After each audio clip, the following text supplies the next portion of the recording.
शुभ सकाळ मित्रांनो, हे पहा आपल्या गावाकडे कशी हिरवळ आहे. आपल्या चंदगड भागातील वातावरण असं सुंदर हिरवळगार असा परिसर आपला आहे. छान गणपतीचा सण आहे आणि पाऊस पण आहे जोरदार. अशी ही मुलं ही फटाक्याचा आनंद घेत आहेत. फटाकड्या वाजवून गणपती सण साजरा करत आहेत. हे बघा कसे फटाक्याचा लावलेले आहेत त्यांनी. छान छान त्याने असं छान वातावरण. ही आतमध्ये माऊ पण आली बघा. ही माऊ पण हे बघा कशी छान बसले माऊ. छान छान उड्या मारते अशी रानात.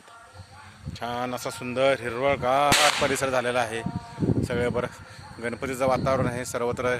इकडे तिकडे डीजे वगैरेंचा आवाज येतो. मुलं अशी फटाके पण वाजवत आहेत. हा आमचा लखन आर्मी ट्रेनिंग घेतोय, बाहेर असतो. आता गणपतीसाठी सुट्टीवर आलेला आहे. फटाडा पडतोय असा छान छान छान छान सुंदर असं हिरवळगार वातावरण आहे. असेच आपण नवीन व्हिडिओ सहित भेटू. आपल्याला हा व्हिडिओ आवडल्यास नक्कीच लाईक करा, शेअर करा, सबस्क्राईब करा, फॉलो करा. Bye bye, take care.